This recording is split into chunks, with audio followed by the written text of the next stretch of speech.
ముందు అన్నారు కదా, for every action there is an equal and opposite reaction. ఇప్పుడు మీరు కూడా ఇచ్చేయండి, మాకు చాలా సంతోషంగా ఉంటుంది. ఎందుకండి. అందరికీ నమస్కారం. ఎంత బాగుందో మీ అందరినీ ఈరోజు చూసి, చాలా సంతోషం. ఆ రోజు రామారావు గారు వచ్చారు కదా, అప్పుడు ఆ ఇంటర్వ్యూ చేసినప్పుడు చెప్పారు, మీ ఫిలిం సక్సెస్ అయినప్పుడు శ్రీకాకుళంకి రండి, మాతో పాటు సక్సెస్ మీట్ పెట్టండి అని చెప్పారా. ఆ రోజు నాకు ఒకే ఒక థాట్ ఉండేది, ఎలాగో ఈ ఫిల్మ్ బాగా రావాలి, మేము వచ్చి మీతో పాటు ఇది సెలబ్రేట్ చేయాలి అని. ఎందుకంటే తను కొన్ని మాటలు చెప్పారు మా గురించి, మా సేపల్ చేసే వాళ్ళ గురించి, ఇప్పటి వరకు మూవీస్ చేయలేదు, సో మీరే చేశారు ఇదన్నీ. యాక్చువల్లీ నిజం చెప్పాలంటే వాళ్ళు లైఫ్లో అంత ఒక డ్రామా ఉంది, మేము ఇలా కూర్చొని రాస్తే కూడా ఆలోచించలేము. ఎక్కడ 200 పేజెస్ పైన వస్తుందండి. అవును, ఎలాగ అక్కడ వెళ్ళి ప్రిజన్లో ఉన్నారో వాళ్ళని ఇక్కడి నుంచి ఎలా ఏ ధైర్యంతో వచ్చి తీసుకొని రావాలో అదన్నీ మేము యాక్చువల్లీ ఇమాజిన్ చేస్తే కూడా ఇది ఇంత ఒక 2 అవర్లో చేయగలుగుతామనేది తెలీదు. సో వాళ్ళకి ఫస్ట్ నేను థ్యాంక్ యూ చెప్పాలి, మీ అందరికీ థ్యాంక్ యూ చెప్పాలి. ఎందుకంటే మీ లైఫ్ని మాకు పర్మిషన్ ఇచ్చి ఒక ఫిలిం లాగా తీసుకురావడానికి పర్మిషన్ ఇచ్చారు. So thank you so much. And Chandu గారు చాలా ర్యాక్ చేస్తూనే ఉంటారు అప్పటి నుంచి. ఇలా అదేం లేదు, నాకు ఇది ఒక పెద్ద భాగ్యం. రియల్ లైఫ్ స్టోరీ అనేది మన యాక్టర్స్కి ఇది చేయడానికి అంత ఈజీ కాదు, అలా దొరకదు ఇలాంటి కథలు. సో ఇలా నాకు ఒక పాత్రలు ఇచ్చినందుకు నేను దేవుడికి థ్యాంక్ యూ చెప్తాను. ఇలా ఒక కథ నేను చేయగలుగుతాను అని మన కార్తిక్ గారు, చందుమోహన్ రెడ్డి గారు, బన్నీవాస్ గారు, అరవింద్ గారు అందరూ అనుకున్నారు. సో అది నాకు ఒక పెద్ద భాగ్యం.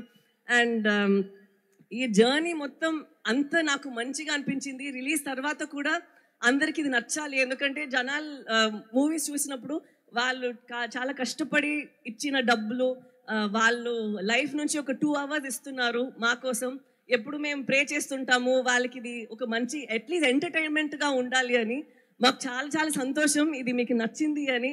సో దానికి మీ అందరికీ చాలా thank you so much. And నేను చాలాసేపు తీసుకోను, మీ యువ సమ్రాట్ గారు వచ్చి ఇప్పుడు మాట్లాడతారు.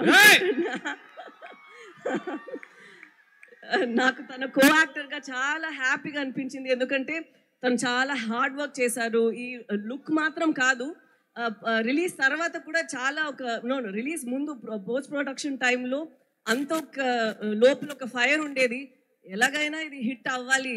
ఎందుకంటే తను చేసిన ప్రయత్నం మాత్రం కాదు, ఈ స్టోరీలో ఒక నమ్మకం ఉంది తనకి. అండ్ ఇది చాలా నమ్ముతారు, ఇది లోకల్ అందరికీ ఇది కనెక్ట్ అవుతుంది, ఈ ఫీలింగ్ వాళ్ళందరికీ నచ్చుతుంది అని.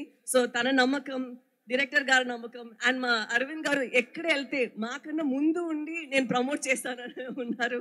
సో వాళ్ళందరికీ ఇది నేను సమర్పణం చేస్తాను.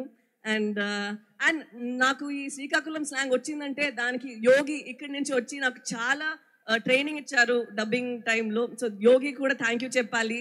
అండ్ ఇప్పుడు జనాలందరికీ థ్యాంక్ యూ సో మచ్, ఈరోజు ఇక్కడ వచ్చి మాతో పాటు ఈ సక్సెస్ మీట్ని ఇంత బాగా నడిపిస్తున్నందుకు thank you so much. Thank you so much Sai Pallavi గారు. చైతన్య గారు కూడా జాయిన్ అయ్యే కంటే ముందు ఇక్కడ అప్పటి నుంచి మేము మాట్లాడనే ఉన్నాం కదా, వాసు గారు బ్లాక్ బస్టర్ ప్రొడ్యూసర్ బన్నీవాస్ గారికి హార్టీ వెల్కమ్ చెప్పవలసిందిగా రిక్వెస్ట్ చేస్తున్నాం. ఇప్పుడు దాకా వెనకాలండి మిమ్మల్ని అందరినీ లోపలికి తీసుకురావడానికి ప్రయత్నం చేస్తున్నారు.